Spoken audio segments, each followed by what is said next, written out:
The silence in the VIP lounge at JFK wasn't peaceful. It was the suffocating quiet of a guillotine blade waiting to drop. Gavin, the regional director of Skylark Airways, smirked as he pointed a manicured finger at the woman standing in the doorway. "Listen, sweetheart," he sneered loud enough for the board members to hear. "The cleaning crew enters through the back. This meeting is for executives. Wait outside until we need the trash emptied." He didn't notice the Patek Philippe watch on her wrist, worth more than his house. He didn't know that the private jet idling on the tarmac was hers. And he certainly didn't know that the trash he just dismissed was Vivian Banks, the woman who had bought the entire airline exactly 5 minutes ago. When she finally spoke, she didn't yell, she smiled. And that smile destroyed his entire life. The rain battered against the floor-to-ceiling glass walls of Terminal 4 at JFK International Airport, creating a gray, somber backdrop for the chaos unfolding inside. For most, the airport was a place of transit, a purgatory between where they were and where they wanted to be. But for Vivian Banks today, it was a battlefield. Vivian adjusted the hood of her oversized, beige cashmere hoodie. It was unassuming, comfortable, and to the untrained eye, looked like something grabbed off a rack at a discount store. Only those who knew fabric would recognize the distinct weave of Loro Piana Vicuga wool, a garment that cost upwards of $6,000. But Vivian wasn't trying to impress anyone today. She was tired. She had just flown in from a grueling. She had just completed a 3-week philanthropic tour in Sierra Leone, overseeing the construction of 3 new hospitals funded by her conglomerate. Banks Global held majority stakes in tech, pharmaceuticals, and as of this morning, aviation. The acquisition of Skylark Airways had been finalized electronically 3 hours ago. While she was cruising at 40,000 feet, the ink was barely dry on the digital contracts. Nobody at Skylark knew yet. The press release was scheduled for tomorrow morning. Vivian wanted to see the operation roar. She wanted to see how they treated people when they didn't know the boss was watching. She approached the check-in counter for Skylark's prestige class. The line was empty, save for a red velvet rope and a pristine white counter manned by a young woman who was aggressively typing on her phone. "Excuse me," Vivian said softly, her voice raspy from exhaustion. She rested her hand on her suitcase, a battered leather duffel that had traveled the world with her. It looked old, but it was vintage Hermes, a gift from her late father. The agent, whose name tag read Tiffany, didn't look up. She snapped her gum. "Economy check-in is down the hall to the left. Follow the blue signs." Vivian blinked. "I'm not flying economy. I have a meeting in the lounge, and I need to check the status of a flight."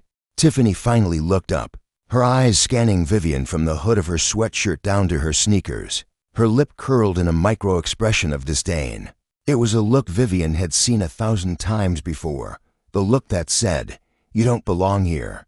"Ma'am," Tiffany said, her voice dripping with condescending sweetness, "the Prestige Lounge is for Gold Star members and first-class ticket holders only. We have a strict dress code, and frankly," she gestured vaguely at Vivian's attire, "you're better off at the food court."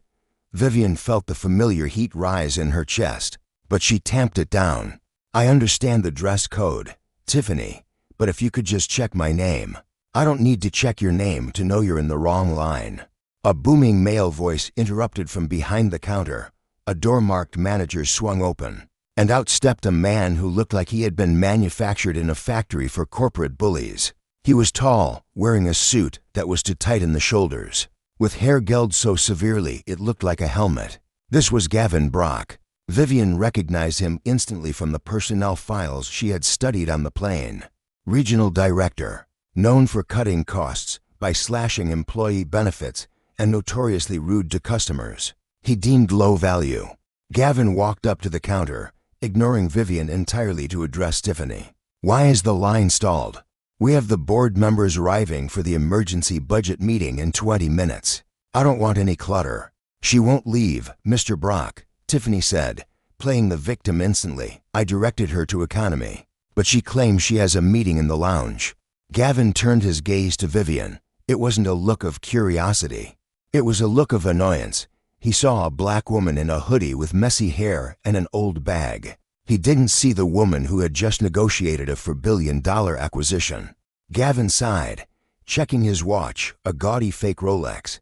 I don't know what game you're playing, or if you're trying to sneak in to spot a celebrity, but I don't have time for it. Security is tight today. We have VIPs coming through, real VIPs. I am a VIP, Vivian said, her voice dropping an octave, becoming steelier. My name is Vivian Banks. I suggest you check your manifest, Mr. Brock. Gavin laughed. It was a sharp, barking sound. Vivian Banks, right? And I'm Barack Obama. Listen, lady, Vivian Banks is the CEO of Banks Global. I saw her picture in Forbes. She wears Chanel suits and has an entourage of 10 people. She doesn't look like you. The prejudice was so naked, so casual, it was almost breathtaking. Appearances can be deceiving, Vivian said, her hand tightening on the handle of her bag. I'm asking you one last time to let me into the lounge. I have business to attend to. Gavin leaned over the counter, invading her personal space. His breath smelled of stale coffee and mints. And I'm telling you one last time. Get out of my terminal before I call security and have you dragged out. We're trying to run a premium airline here, and you are bringing down the property value. Just by standing there. He turned his back on her, dismissing her as if she were a fly. Tiffany, call security if she's still here in 30 seconds. Vivian stood there for a moment, watching his retreating back. A cold calm washed over her. It was the same calm she felt right before she dismantled a competitor in a boardroom. She pulled out her phone, a custom encrypted device, and sent a single text message to her chief of operations, Marcus. Execute phase 1. I'm in. They have no idea. She turned and walked away from the counter, but she didn't leave the terminal. She moved toward the general seating area, blending into the crowd. She needed to watch. She needed to see exactly how deep the rotten Skylark Airways went before she cut it out. Vivian found a seat near a pillar that offered a direct line of sight to the entrance of the Prestige Lounge. She pulled a tablet from her bag. On the screen was a live feed of the lounge interior. She had security access to every camera in the building, a perk of owning the infrastructure. She watched as the board members began to arrive. There was Julian Thorne, the current acting CEO of Skylark, a man who had driven the airline into near bankruptcy while taking million-dollar bonuses.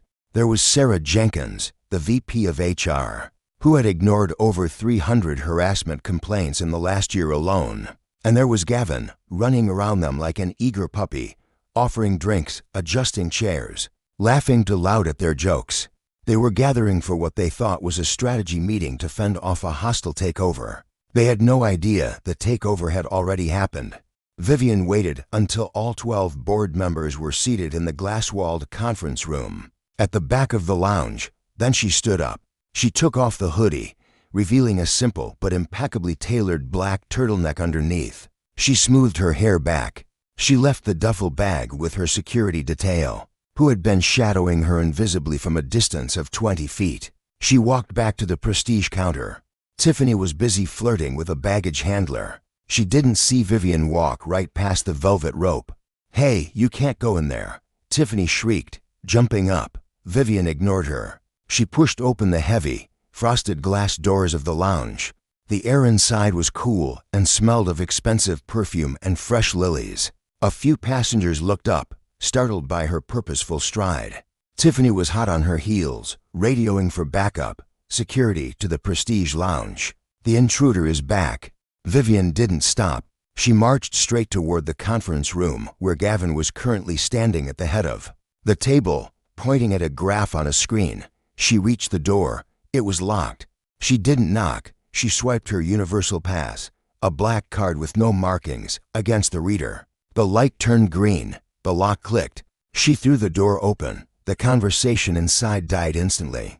12 heads turned. Gavin, who was mid-sentence about trimming the fat, froze. His face went from confusion to a deep, "What a violent shade of red. You have got to be kidding me." Gavin spat, throwing his laser pointer onto the table. "You again. How did you get in here?" Julian Thorne, the acting CEO, frowned, adjusting his glasses. "Gavin, who is this?" "Some crazy woman from the terminal, sir," Gavin said, rushing toward Vivian, his hands out as if to physically shove her. She thinks she's a VIP. I told security to handle her. He stopped inches from her face. I told you to leave. Now you've broken into a private corporate meeting. This is trespassing. You're going to jail. Vivian stood her ground. She didn't flinch. She looked past Gavin, locking eyes with Julian Thorne. I believe there is a seat for me at this table, Julian. Julian looked confused. He squinted at her. He had never met Vivian Banks in person, only seen stylized press photos where she was fully made up and wearing couture. He didn't recognize the woman in the turtleneck and sneakers. Get her out, Julian muttered, waving his hand dismissively. We have a crisis to manage. Gavin grabbed Vivian's arm. His grip was painful. You heard the man. Let's go. Vivian yanked her arm back with surprising strength. Don't touch me. Then move, Gavin roared. He pointed to the glass door leading back to the main terminal. You see that bench out there, next to the vending machine? If you want to wait for the police, you wait outside. This room is for the people who sign the checks, not the people who clean the toilets. The room went silent. Even the arrogant board members looked uncomfortable. It was raw, ugly racism masked as corporate authority. Vivian stared at him. She memorized his face. She memorized the contempt in his eyes.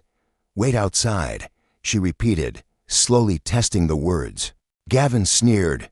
Wait outside 5 minutes. The police will be here by then. Vivian nodded, a small, terrifying smile playing on her lips.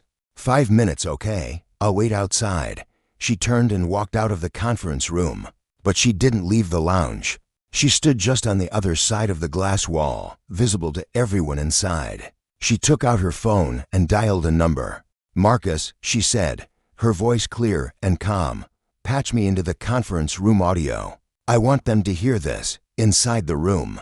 The speakerphone on the center of the mahogany table crackled to life. A feedback whine made everyone wince. What is that? Julian asked. Technical support. Then Vivian's voice boomed through the speakers, filling the room, coming from everywhere and nowhere. This is Vivian Banks, the voice said, crystal clear and commanding. And I have decided to wait outside. But while I wait, I'm making a few changes. Gavin looked at the phone, then looked through the glass wall at the woman standing there with her cell phone to her ear. The color drained from his face so fast he looked like a corpse. Change number 1, Vivian said, staring directly at Gavin through the glass. I am initiating an immediate restructuring of Skylark Airways management, effective as of right now. Gavin's knees buckled. He grabbed the back of a chair to steady himself. It can't be, he whispered. 5 minutes, Gavin. Vivian's voice echoed through the room, magnified by the speakers. You gave me 5 minutes. Let's see what I can do with them. The air in the conference room had turned toxic. 12 highly paid executives sat frozen, staring at the Polycom conference phone in the center of the table, as if it were a bomb counting down. Through the glass wall, they could see Vivian standing calmly, her phone pressed to her ear, looking like a specter of judgment. This is a prank, Gavin stammered, his voice cracking. He looked at Julian Thorne. Sir, it's a hack. Someone hacked the system. That woman is just a distraction. I'll go out there and sit down. Gavin, Vivian's voice commanded from the speakers. It wasn't a shout. It was the tone one uses with a disobedient dog. To everyone's shock, Gavin sat. Minute 1, Vivian said. Let's discuss ownership, suddenly. The massive 85-inch smart screen at the head of the table, which had been displaying a PowerPoint about reducing cabin crew salaries, flickered. The screen went black for a second, then refreshed. A document appeared. It was a digital deed of sale. It was stamped with the seal of the Securities and Exchange Commission. Julian Thorne stood up, knocking his chair over. He leaned over the table, squinting at the screen. His face went pale gray. That's the Project Icarus file. Yes, Julian, Vivian said. You thought you were selling a controlling interest to a shell corporation called Blue Horizon Ventures to hide your debt. You thought you could take your golden parachute and leave the company before the bankruptcy hit. But if you had done your due diligence, you would have seen that Blue Horizon is a wholly owned subsidiary of Banks Global. Vivian tapped her tablet through the glass. The screen in the room scrolled down to the signature line. Buyer, Vivian Banks, CEO. Banks Global, date, today, time. Well, 8 Luxury AM Estate. I own the planes, Vivian said, her voice echoing in the silent room. I own the hangars. I own the coffee machine you're drinking from. And I own the contracts of every person in this room. Gavin looked from the screen to the woman outside. The realization hit him like a physical blow. The trash he had told to wait outside was the owner of the building. Minute 2, Vivian continued. Let's talk about performance. The screen changed again. This time, it showed a series of internal emails. They were emails sent from Gavin's account to the maintenance department. Subject, delay tire replacement. From Gavin Brock, Regional Director. To Maintenance Chief Body, we are over budget for Q3. Patch the landing gear tires on flight 402. Do not replace them until Q4. I don't care about the safety regulations. I care about the bottom line. A gasp went around the table. Sarah Jenkins, the VP of HR, covered her mouth. Gavin, you didn't. Flight 402 carries 180 passengers. Vivian said, her voice dropping to a terrifying whisper. You risked 180 lives to save for $1,000? Gavin, and you, Julian, approved the budget cuts that made him do it. Gavin was shaking now, sweat beaded on his forehead, dripping down his nose. He looked at the glass wall. Vivian wasn't looking at the screen. She was looking directly at him. Her eyes were cold, devoid of sympathy. I was following orders, Gavin sputtered, talking to the glass. It's standard industry practice. It is attempted manslaughter, Vivian corrected. And I have forwarded these emails to the FAA and the FBI. They received them 2 minutes ago. Panic erupted. The board members started shouting over each other. I didn't know this was Julian's idea. I want a lawyer. Minute 3, Vivian said. Cutting through the noise. The purge. She tapped her phone screen again. Inside the room, everyone's phone pinged simultaneously. It was a terrifying synchronized chime. Julian looked at his BlackBerry. My email, it's locked out. Sarah checked hers. My company credit card declined notification. Gavin frantically tapped his phone. My access badge, it says inactive. I have just revoked your security clearances. Vivian said, technically, you are all now trespassing in a secure area of a federal airport. Which brings us to minute 4. Vivian finally lowered her phone from her ear and ended the call. The speakerphone in the room clicked off, plunging them into silence. She tapped on the glass wall with one knuckle. Tap, tap. She pointed to the door. Gavin, desperate to save himself, he scrambled to the door. He grabbed the handle and yanked. It wouldn't budge. The electronic lock had been engaged remotely. He pounded on the glass. Let us out. You can't keep us in here. This is kidnapping, Vivian. Just mouthing one word. Wait. For the remaining 60 seconds of the 5-minute deadline. Vivian stood with her back to the glass, ignoring the 12 executives banging on the windows like trapped insects. She watched the terminal floor. From the far end of the concourse, a group of people appeared. They weren't airport security. They weren't the NYPD. They were wearing dark tactical suits with the bank's global security insignia on the chest. There were 20 of them, moving in a V formation, cutting through the crowd like a shark fin through water. Leading them was Marcus, a man the size of a vending machine with a scar running through his eyebrow. Walked up to Vivian and nodded. Miss Banks, Marcus said, his voice a deep rumble. The perimeter is secured. The local police are waiting at the curb for the handover. Good, Vivian said. Open it. Marcus swiped a master keycard, and the conference room door hissed open. The smell of fear inside the room was palpable. Gavin was the first to try to run. He shoved past Sarah Jenkins, sprinting for the gap. Out of my way, he screamed. He made it to steps before Marcus reached out one massive hand and grabbed Gavin by the back of his cheap suit jacket, lifting him off his feet. Gavin's legs kicked uselessly in the air. Sit, Marcus growled, dropping Gavin back into his chair with a bone-rattling thud. Vivian walked into the room. The sound of her sneakers on the plush carpet was the only noise. She walked to the head of the table where Julian Thorne was slumped, defeated. She picked up the laser pointer Gavin had thrown earlier. You told me, Vivian began. turning to face Gavin, that the cleaning crew enters through the back. You said this meeting was for executives, and I should wait outside until you needed the trash emptied. She leaned in close to him. Well, Gavin, the trash is here, but I'm not here to be emptied. I'm here to take the garbage out. She signaled to the security team. Escort them out, all of them. You can't do this, Julian, Thorne shouted, trying to muster some dignity. I have a contract. I have a severance package worth $10 million. Your contract has a gross negligence clause. Vivian said calmly. You violated it when you cooked the books to hide the maintenance deficits. You get nothing, Julian, except a court date. 2 security guards grabbed Julian by the arms and held him up. Then Vivian turned to Gavin.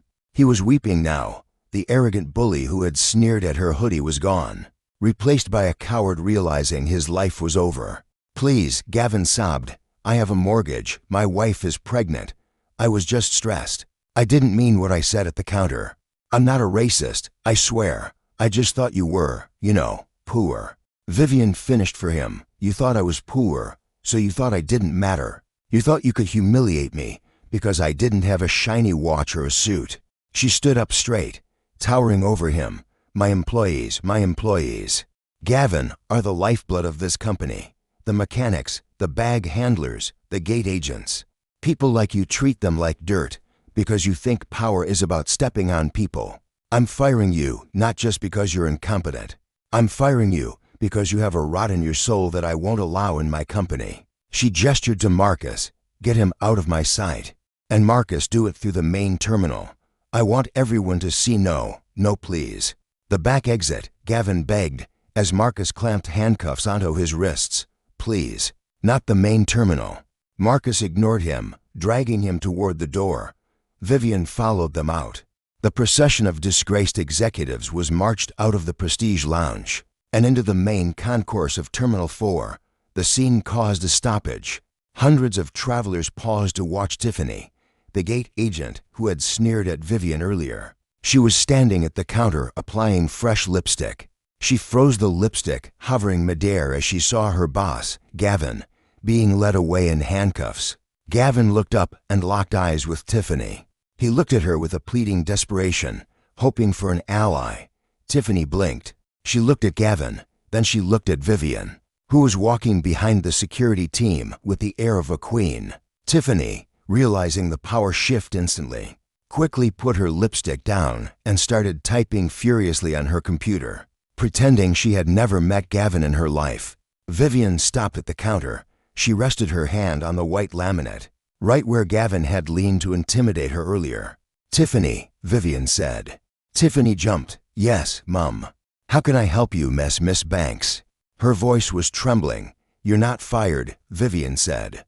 Tiffany let out a breath of relief. Oh, thank God. Thank you, Vivian added. You're on probation, retraining, starting tomorrow. You're not working the Prestige counter. You're going to be working in baggage claim. Lost and found. It's in the basement, no windows. Tiffany's face fell, but Vivian said, I'm a senior agent, and you need to learn humility. If you treat one single customer, no matter what they look like, with disrespect, you will join Gavin. Vivian asked, do we understand each other? Yes, ma'am, Tiffany whispered. Vivian nodded. She turned back to the crowd. The police were waiting at the entrance. As Gavin was handed over to the NYPD officers, he screamed one last time, this isn't fair. Do you know who I am? Vivian watched him go. We know exactly who you are, Gavin. That's the problem. She turned to Marcus. Call the press. Tell them the acquisition is complete. And tell them Skylark Airways is under new management. But the drama wasn't over. As the police cars drove away, a man in a sharp gray suit stepped out of the shadows near the newsstand. He wasn't police, and he wasn't Skylark staff. He was holding a camera with a long-range lens. He had recorded the entire thing, and he wasn't working for the news. He was working for someone else, someone who had been tracking Vivian Banks for a long time, waiting for her to make a public scene. Vivian didn't see him. She was too busy looking at her phone, where a new notification had just popped up. It wasn't about the airline. It was a text from an unknown number. You play a good game, Vivian, But you just painted a target on your back. The airline wasn't failing by accident. We were breaking it on purpose. And you just bought a crime scene." Vivian stared at the phone. The victory faded, replaced by a cold chill. She looked around the busy airport. Suddenly, every face looked suspicious. She had just destroyed Gavin. But she had unknowingly kicked a hornet's nest of something much, much bigger. The text message burned on Vivian's screen. The airline wasn't failing by accident. We were breaking it on purpose, and you just bought a crime scene. Vivian didn't run. She didn't call the police again. She knew that in high-stakes corporate warfare, the police were often too slow, or worse, bought off.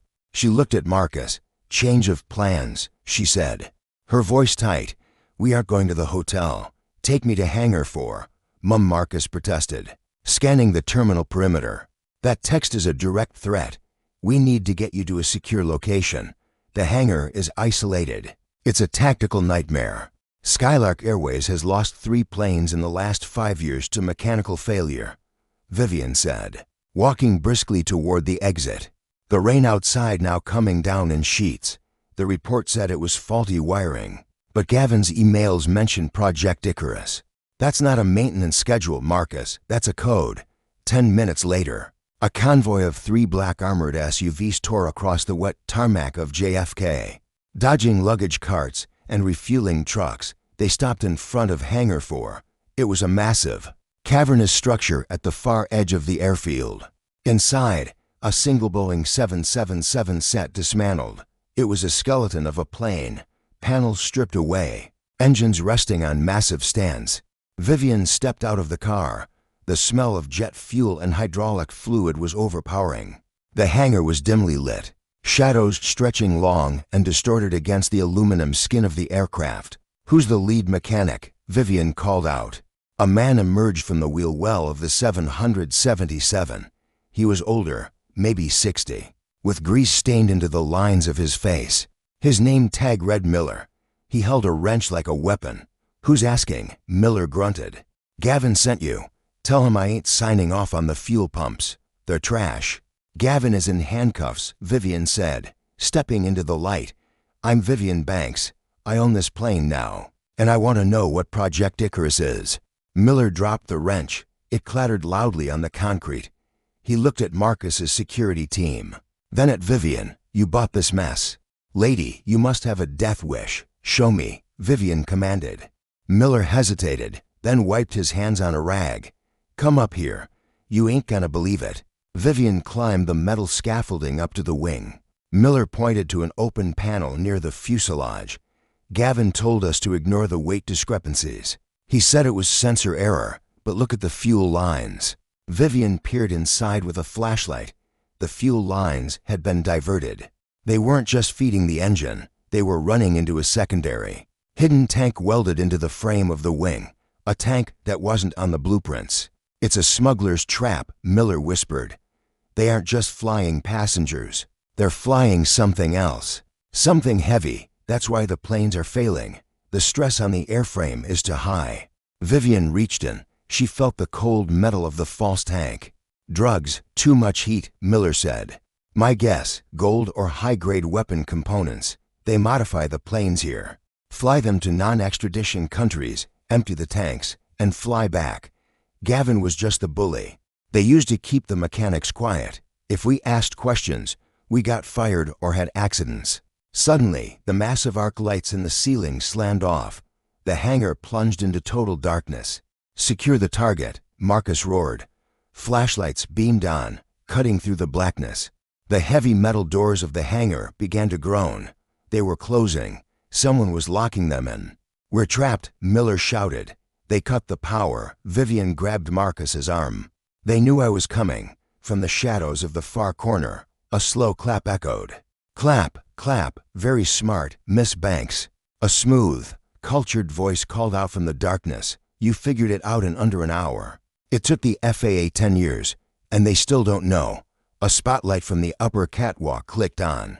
Blinding Vivian, standing on the gantry above them, was a man in a pristine gray suit. He held a cane, not for walking, but for affectation.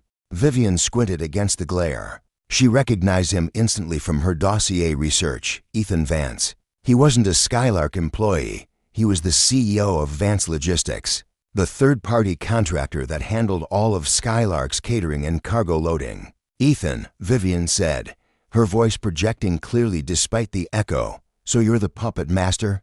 "Gavin was just the loud idiot you hid behind."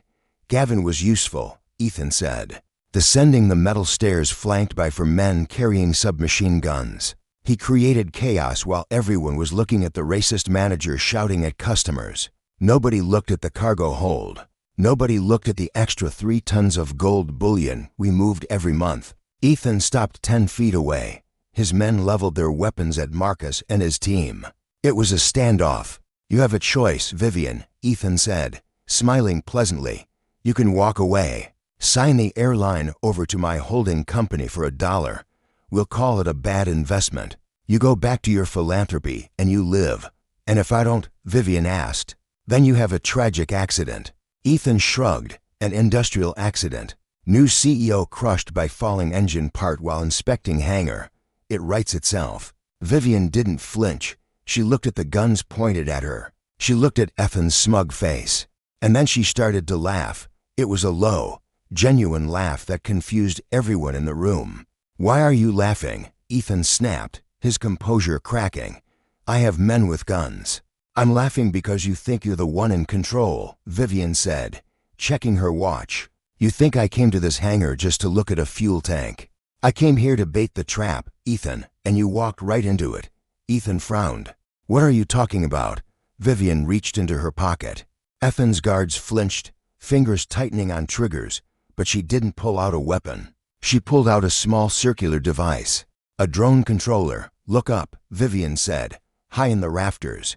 Lost in the shadows, 3 tiny red lights blinked. "I'm a tech billionaire, Ethan," Vivian said, her voice hard as diamond.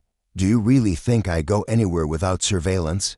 My security team isn't just Marcus, it's the swarm." A low hum filled the air. 3 micro-drones descended from the ceiling, hovering in a triangle formation around Ethan and his men. "Shoot them down," Ethan yelled. "I wouldn't," Vivian warned. "Those are military-grade tactical drones. They are currently armed with high-voltage tasers and flashbang payloads. But more importantly," Vivian tapped her phone screen. The massive digital billboard outside the hangar, visible to the entire airport, lit up. "I am currently live-streaming this conversation to every digital display in JFK Terminal 4, and to my personal YouTube channel, which has 12 million subscribers." Ethan's face went white. He looked at his own phone. He pulled it out and saw the notification. A bank's global CEO hostage situation at JFK. The video feed showed Ethan clear as day, standing with armed men admitting to smuggling gold. "You recorded it?" Ethan whispered. "I'm broadcasting it."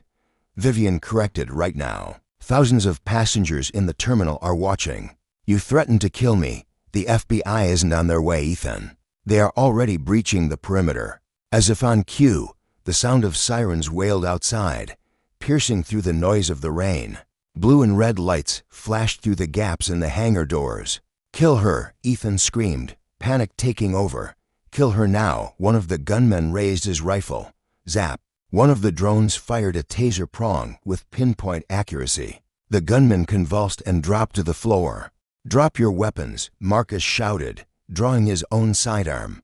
His team moved with lightning speed, disarming the distracted guards who were too busy watching the drones. Ethan turned to run, scrambling back up the stairs toward the catwalk. "Let him go," Vivian said calmly. "Ma'am?" Marcus asked, keeping his gun trained on the remaining guards who were now surrendering. "He has nowhere to go. Watch." Ethan reached the top of the catwalk. He kicked open the emergency exit door that led to the roof. He burst out into the rain, expecting to find a ladder or a way down. Instead, he ran straight into a wall of wind. A police helicopter was hovering, its spotlight pinning Ethan against the metal wall, directly over the hangar roof, like a bug under a microscope. "This is the FBI. Get on the ground." Ethan Vance, the man who thought he ran the sky, slumped to his knees in the pouring rain. He dropped his cane. He raised his hands. Inside the hangar, Vivian watched the scene on her phone. She swiped left, ending the live stream. She turned to Miller, the old mechanic who was still cowering behind a tool chest. "Miller," she said softly. He peeked out. "Yeah, how long would it take to strip those illegal tanks out of the fleet?" Miller scratched his chin, looking at the plane with a proper crew and a budget. "Maybe 3 weeks per plane. You have the budget," Vivian said. "And you're the new head of maintenance. Hire who you need. Double time pay for everyone until the fleet is clean." Miller's jaw dropped. "You serious?" "Dead serious," Vivian said. "I want these planes safe, and Miller, get yourself a new wrench." She turned and walked toward the hangar doors, which were being pried open by the FBI entry team. Marcus holstered his weapon and fell and stepped beside her. "That was risky, Miss Banks. Using yourself as bait." "High risk, high reward, Marcus," Vivian said, adjusting her hoodie. "Gavin was the symptom. Ethan was the disease. We had to cure it all at once." "What now?" Marcus asked, as they stepped out into the chaotic scene of police cars and flashing lights. Vivian looked at the terminal in the distance. She could see the faces of passengers, pressed against the glass windows, watching the arrest of Ethan Vance on the roof. Now Vivian smiled, but it was a tired smile. "Now I have a flight to catch. I believe I have a meeting in the Prestige Lounge, and this time I don't think anyone will tell me to wait outside." But as she walked toward the car, a young woman ran out from the police barricade. It was a reporter, breathless, holding a microphone. Miss Banks, is it true, did you really buy the Airline just because a manager was rude to you?" Vivian stopped. The cameras flashed. She looked directly into the lens. "I didn't buy it because he was rude," Vivian said. "I bought it because he told me I didn't belong. I bought it to remind people like him that the only difference between the person waiting outside and the person sitting in the boardroom is opportunity. And today I just opened the door." She got into the car. The door slammed shut. But the story wasn't quite over. Karma had one last twist of the knife for Gavin Brock. The fall from grace didn't happen all at once. It was a slow, agonizing slide that scraped every ounce of dignity from Gavin Brock's bones. In the immediate aftermath of the Prestige Lounge incident, Gavin had tried to spin the narrative. He hired a cheap PR crisis manager who advised him to go on a podcast tour, claiming he was the victim of a woke corporate ambush. He sat in dimly lit studios wearing his best suit, railing against Vivian Banks, calling her a tyrant who entrapped him. But the internet is undefeated. The live stream from the hangar had been viewed 40 million times. The audio of him sneering, "Wait outside," had been remixed into a viral TikTok trend. Every time he tried to speak, the comment section flooded with thousands of people mocking him. Month 1, the denial. Gavin lost his severance. The gross negligence clause in his contract held up in court. He walked away from Skylark with nothing but his final 2 weeks of pay. He told his wife, Linda, that it was a temporary setback. "Headhunters are calling.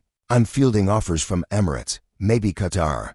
He lied over dinner. Linda, who was 6 months pregnant and had watched the bank account drain to cover his legal fees for the attempted manslaughter investigation, which was eventually dropped to a hefty fine and probation due to a plea deal, didn't eat. She just stared at him. "We missed the mortgage payment, Gavin," she whispered. "I'll handle it," he snapped, slamming his fork down. "I'm Gavin Brock. I ran the Northeast Corridor, month 3, the collapse." The job offers never came. Gavin applied for director roles, then manager roles, then assistant manager roles. He sat in an interview for a mid-level logistics coordinator position at a trucking company in New Jersey. The interviewer, a woman in her 20s, looked at his resume, then looked at him. She typed his name into Google. The first result was a meme, Gavin's face, red and screaming. With the text, "The trash is here." She turned the screen around. "Is this you, Gavin?" He felt his throat close up. That was out of context. "We have a diverse team here, Mr. Brock," she said, closing his folder. "We don't think you'd be a cultural fit. Please leave." He went home to find the house dark, a note on the counter. Linda had gone to stay with her parents. She took the dog. She left the ring. Month 6, the reality. The foreclosure notice was taped to the front door of his colonial mansion in Westchester. Gavin sold his watch, the fake Rolex, at a pawn shop. They gave him $50. He sold his car. He moved into a basement studio in Queens that smelled of mold and boiled cabbage. He needed money fast, but in the age of digital footprints, Gavin Brock was unhireable. He had to become invisible. He walked past a mid-tier diner called Saul's Place. A sign in the window read, "Help wanted, dishwasher, cash pay." Gavin stood on the sidewalk. He was wearing his last suit, though it was wrinkled now. The collar stained. He looked at the sign, dishwasher. It was beneath him. He was an executive. He made decisions. He didn't scrub plates, but his stomach growled. He hadn't eaten a real meal in 2 days. He walked in. The kitchen of Sal's place was a chaotic inferno. It was narrow, hot, and definitely loud. The air was thick with the smell of burning grease and old onions. Sal, the owner, was a short, barrel-chested man with a permanent scowl. He looked Gavin up and down. "You ever work a pit before?" Sal barked. "I managed a team that oversaw catering logistics." Gavin said, trying to stand tall, "I didn't ask for your resume. Shakespeare." Sal spat. "I asked if you can scrub dried lasagna off a ceramic plate without crying about your manicure. $12 an hour, no tips. You eat the mistakes. Start now." Gavin hesitated. "Well," Sal yelled, "you want the apron or not? There's a line of guys outside who will take it." Gavin took the apron. It was stiff with old grease. He tied it around his waist over his dress shirt and rolled up his sleeves. For the first hour, he thought he would die. The steam from the industrial dishwasher scalded his face. The water was scalding hot. His hands, used to typing on keyboards and holding champagne flutes, blistered immediately. "Faster. New guy." The line cook screamed, throwing a stack of dirty pans onto Gavin's station. Grease splattered onto Gavin's face. He went to wipe it off, but his hands were covered in slop. He stood there freezing for a moment, tears of humiliation pricking his eyes. "I am a regional director," he thought. "I shouldn't be here. Move it." The cook yelled again. Gavin scrubbed. He scrubbed until his knuckles bled. He scrubbed until his back seized up. He scrubbed until he forgot who he was. 2 weeks later, the routine had broken him. Gavin was no longer Gavin Brock, the executive. He was just dish guy. He wore a hairnet. His expensive shoes were ruined by the greasy floor. He smelled permanently of old food. It was a Tuesday afternoon, the lull between lunch and dinner. Gavin was hauling a bag of wet trash out to the alley. It was raining, a cold, miserable drizzle that soaked through his thin shirt. He tossed the bag into the dumpster and leaned against the brick wall, gasping for air. He pulled a crumpled pack of cigarettes from his pocket. The back door opened. Sal stepped out. "Hey," Sal said, tossing a newspaper at him. "Don't get comfortable. We got a private party tonight. Big spenders. I need the good china polished, no spots." Gavin caught the paper. It was the New York Post. He glanced at the cover. His heart stopped. There, dominating the front page, was a photo of a sleek, futuristic airplane painted in deep midnight blue and gold. The headline screamed, "The Phoenix Rises. Vivian Banks unveils the Sky Suite." Gavin's hands shook. He unfolded the paper. The article detailed the incredible turnaround of the airline. It mentioned record profits, that employee satisfaction was at an all-time high, and it mentioned a special gala happening tonight to celebrate the 6-month anniversary of the acquisition. The gala was being held at a trendy event space in Queens. Gavin looked at the address. The Sapphire Room. He looked down the alley. The Sapphire Room was 3 blocks away. Sal, Gavin said, his voice raspy. "Who is the private party for?"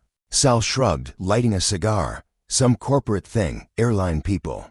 They rented the whole dining room for the overflow guests." "Why?" Gavin felt the blood drain from his face. Phoenix Air. They were coming here. "I can't work tonight," Gavin panicked. I'm sick."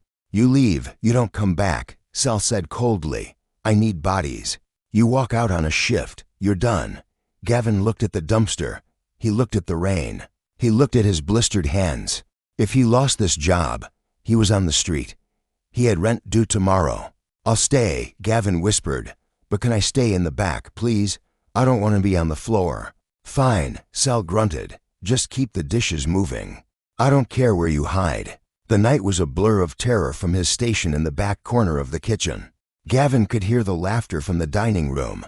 He could hear the clinking of glasses. He could hear the toasts to Vivian. Someone shouted to the future.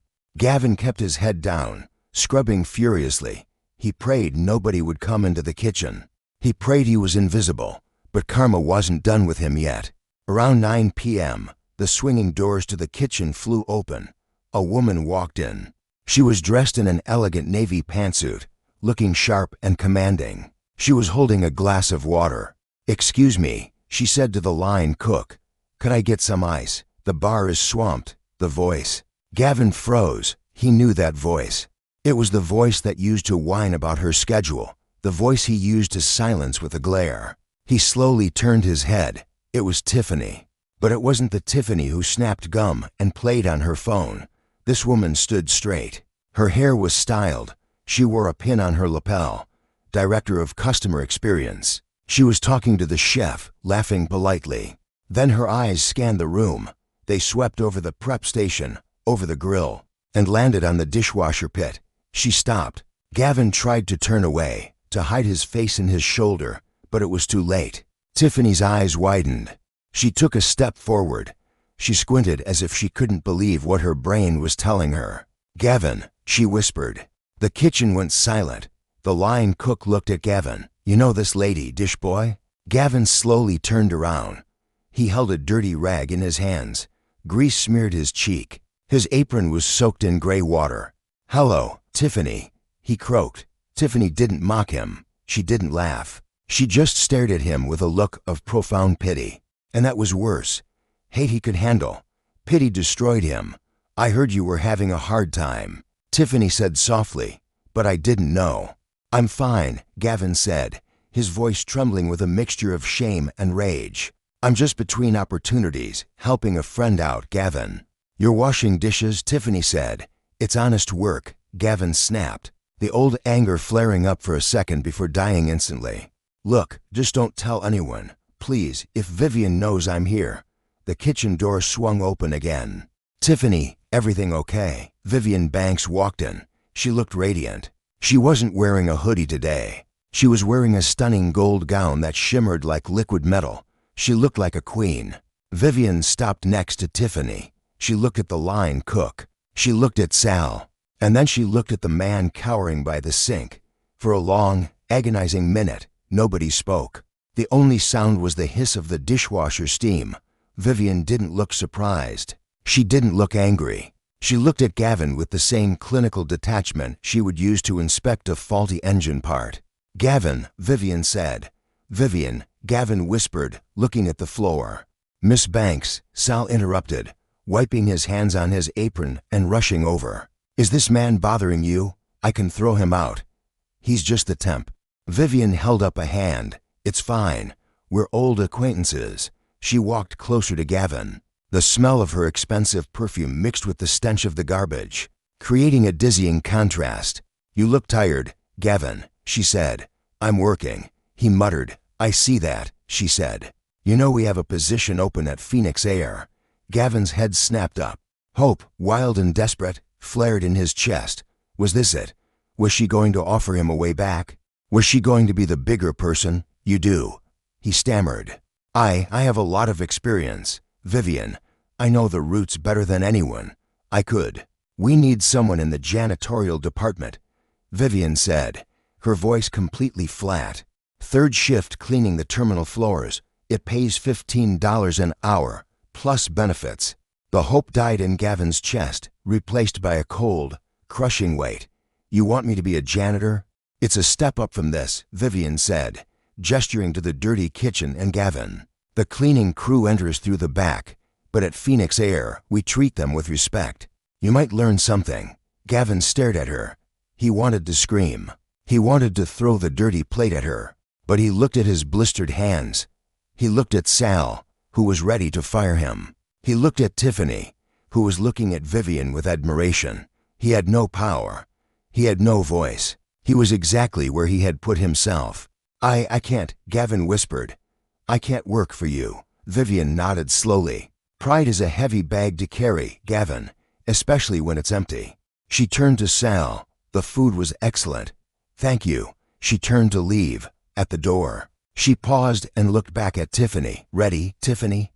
Yes, Miss Banks, Tiffany said, turning her back on Gavin without a second glance. The doors swung shut. Gavin stood there. The silence in the kitchen was suffocating.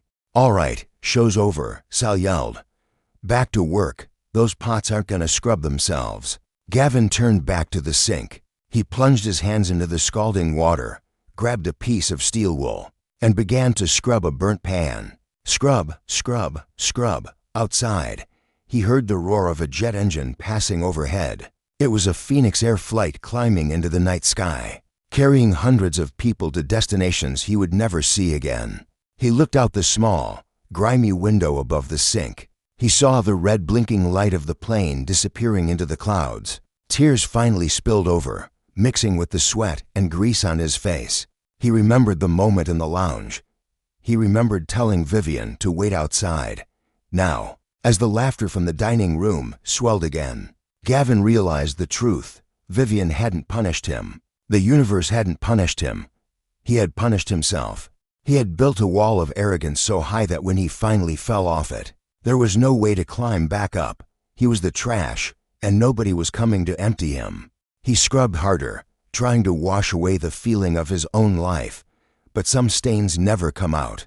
Gavin Brock's story serves as a brutal reminder that the wheel of fortune is always turning. He made the fatal mistake of confusing net worth with self-worth, believing that a person's value is determined by their clothes rather than their character. He thought power meant looking down on people, but he forgot that the ground can crumble beneath you at any moment. Vivian Banks didn't just fire a corrupt manager, she dismantled a culture of cruelty. She proved that the true measure of a leader isn't the price of their watch, but the value they place on others. While Gavin scrubs dishes in the shadows of the empire he once mocked, he remains a living warning to us all. Be careful who you step on while climbing the ladder, because you never know who you'll have to look in the eye on your way down. If this story of hard karma and ultimate justice satisfied you, please hit that like button. It really helps the channel reach more people. What do you think? Did Gavin deserve his fate, or was Vivian too harsh? Let me know your thoughts in the comments below. Don't forget to share this video with your friends and subscribe with notifications on, so you never miss our next dramatic story. Thanks for watching, and remember, kindness is free, but arrogance can cost you everything. See you in the next video.